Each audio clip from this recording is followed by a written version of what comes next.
भाग 14। बीते हुए कल का बोझ। शांत मन, संवाद, उपलब्धि, अनुशासन, मौन, सत्य और वास्तविकता।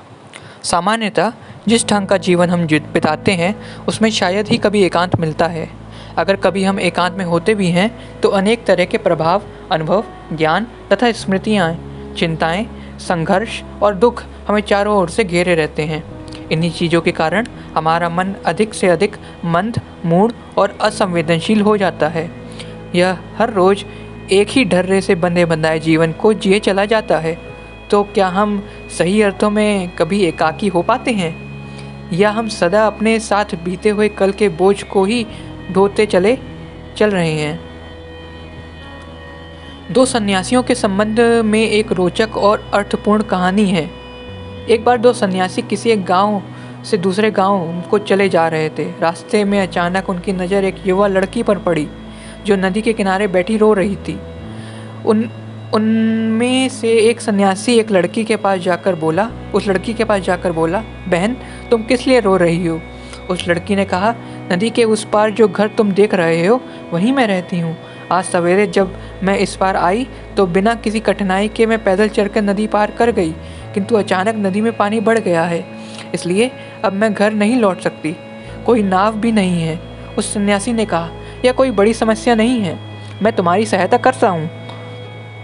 और यह कहकर उसने लड़की को अपने कंधे पर उठा लिया और उस पार जाकर रख दिया।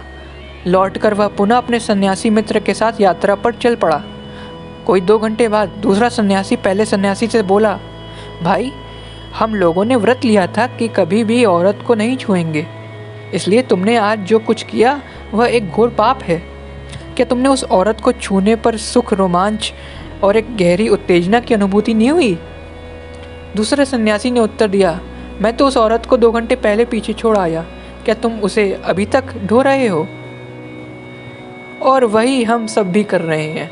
जो बीत गया उसके बोझ को हम ढोते चले आ रहे हैं। उसके प्रति हम कभी नहीं मरते, उसे हम अपने से कभी अलग नहीं करते। तो सही अर्थों में हमारे जीवन में एकांत तभी होता है जब हम हर समस्या को अपना पूरा ध्यान देते हैं और उसे तत्काल हल कर लेते हैं।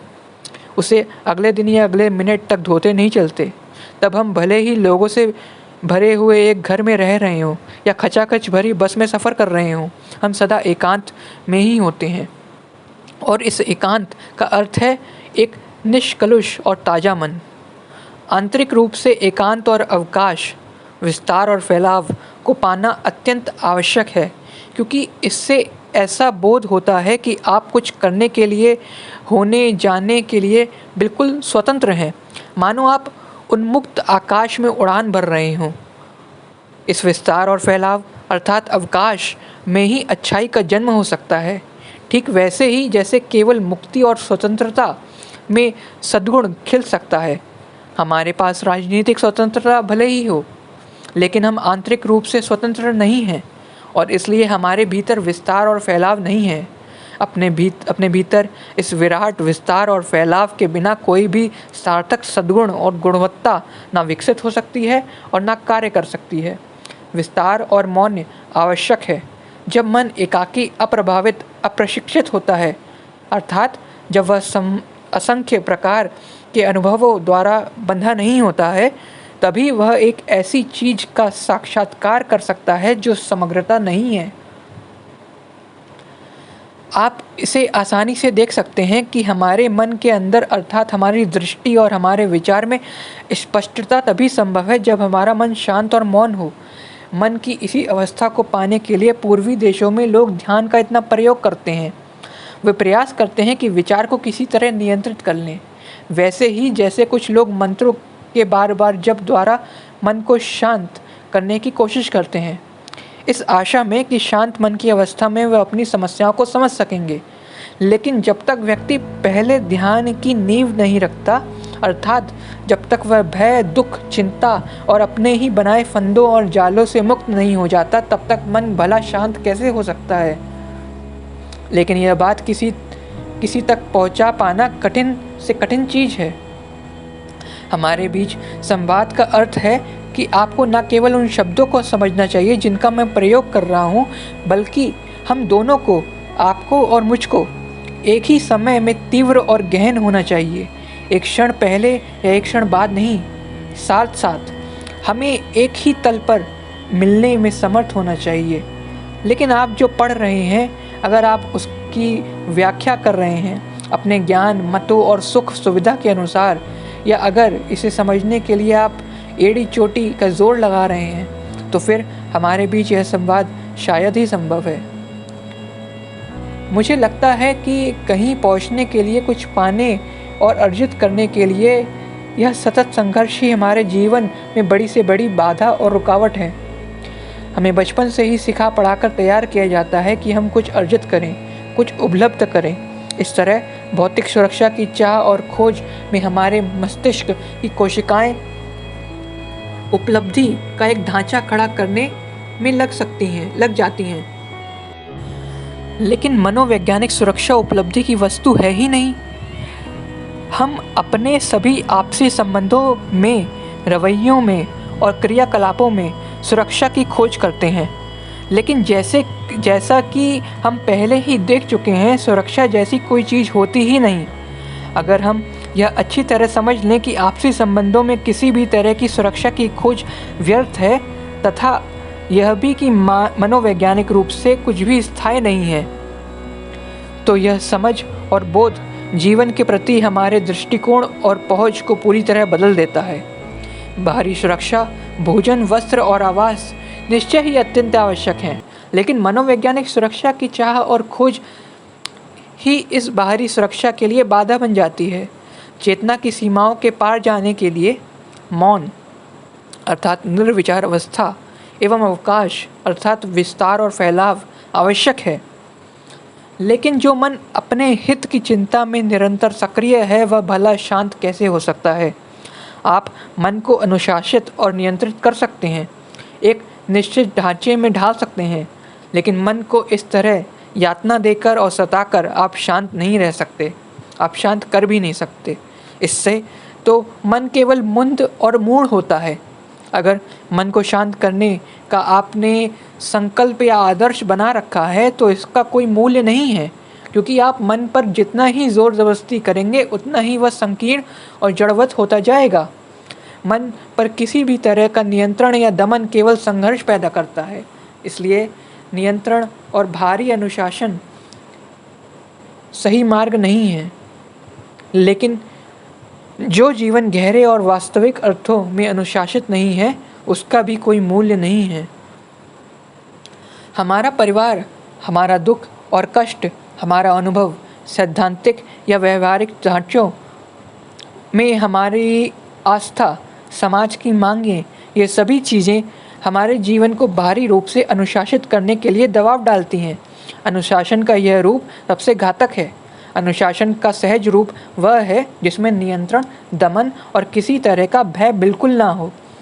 लेकिन यह अनुशासन किस तरह घटित हो सकता है? और ऐसा भी नहीं है कि अनुशासन पहले और मुक्ति बाद में। वस्तुतः मुक्ति प्रारंभ में ही है, अंत में नहीं। इस मुक्ति को समझना, मुक्ति यानी अनुशासनबद्धता से मुक्ति, यही अनुशासन है।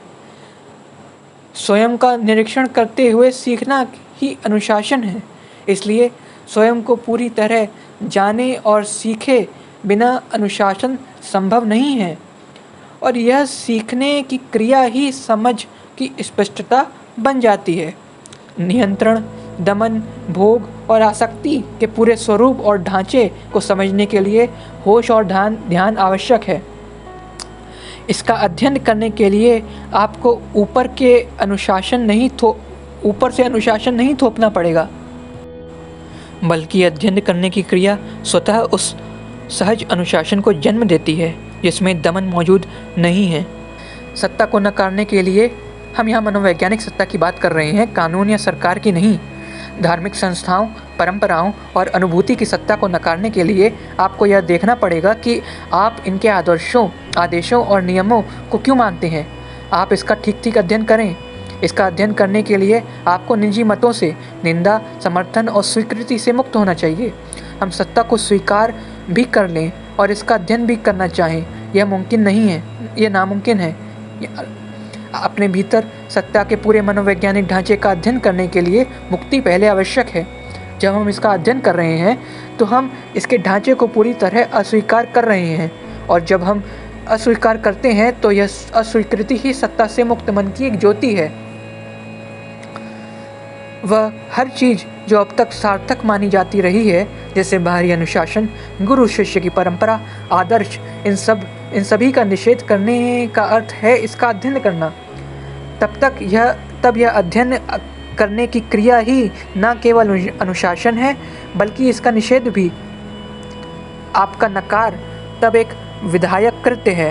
मन को शांत करने के लिए जो चीज़ें अब तक महत्वपूर्ण और मूल्यवान समझी जाती रही हैं, हम उन सभी का एक साथ निषेध कर रहे हैं। इस तरह हम देखते हैं कि नियंत्रण द्वारा मन का शांत और चुप होना संभव नहीं है। ना ही जब मन किसी वस्तु पर एकाग्र होता है तो यह वस्तुतः शांत होता है, क्योंकि तब वह वस्तु मन को अपने में उलझाए रखती है। यह इसी तरह है कि जैसे अगर आप किसी बच्चे को एक मज़ेदार खिलौना दे दीजिए तो वह उसमें उलझकर बिल्कुल शांत हो जाता है। अगर आप वह खिलौना वहाँ से हटा लीजिएगा तो वह पुनः अपनी शरारत में उतर जाता है।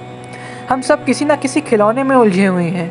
कुछ लोगों के लिए यह खिलौना उनका पूजा पाठ, मंत्र जप इत्यादि है, या अगर कोई व्यक्ति किसी खास ढंग से कार्य और गतिविधि जैसे साहित्यिक, सांस्कृतिक, सामाजिक या वैज्ञानिक कार्य और गतिविधि के प्रति समर्पित हो जाता है तो यह उनका खिलौना बन जाता है। जो व्यक्ति खिलौने में उलझकर शांत हो गया है वह वस्तुतः शांत नहीं है। मौन क्या है?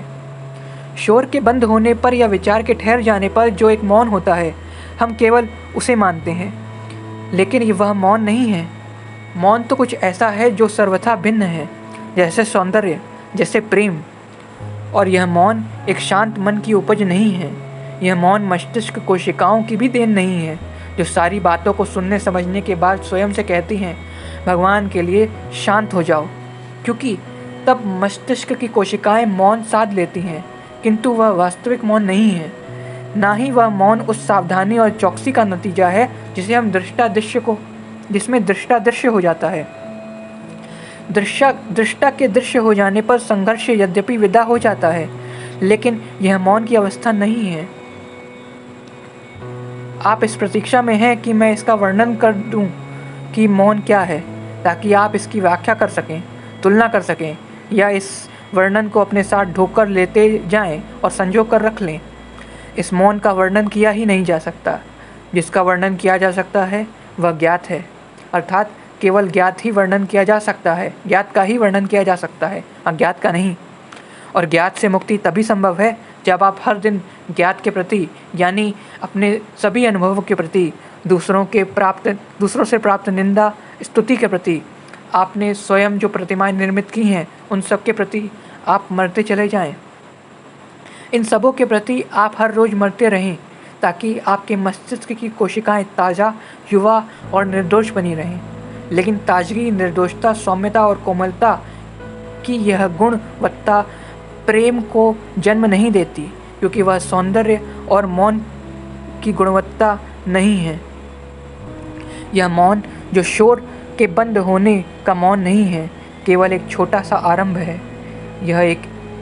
यह ऐसा है मानो एक छोटे से छिद्र से होते हुए कोई व्यक्ति एक असीम और अनंत सागर में पहुंच जाए। एक ऐसी समयातीत अवस्था जिसकी कोई था नहीं है, लेकिन इसे आप शाब्दिक रूप से भी तब तक नहीं समझ सकते जब तक आप चेतना के पूरे ढांचे को तथा सुख दुख और निराशा के अर्थ को समझ नहीं लेते, तथा जब तक स्वयं मस्तिष्क की कोशिकाएं भी शांत नहीं हो जाती। तब शायद आपका उस रहस्य से साक्षात्कार हो जाए जिसे कोई व्यक्ति आपसे प्रकट नहीं कर सकता, और जिसे कोई चीज़ नष्ट नहीं कर सकती। एक जीवंत मन का अर्थ है एक निश्चल मन। एक जीवंत मन वह मन है जिसके पास कोई केंद्र नहीं है, इसलिए वहाँ न समय है न स्थान, अर्थात न देश न काल। ऐसा मन असीम और अनंत है, और यही एकमात्र सत्य है, यही एकमात्र वास्तविकता है। धन्यवाद।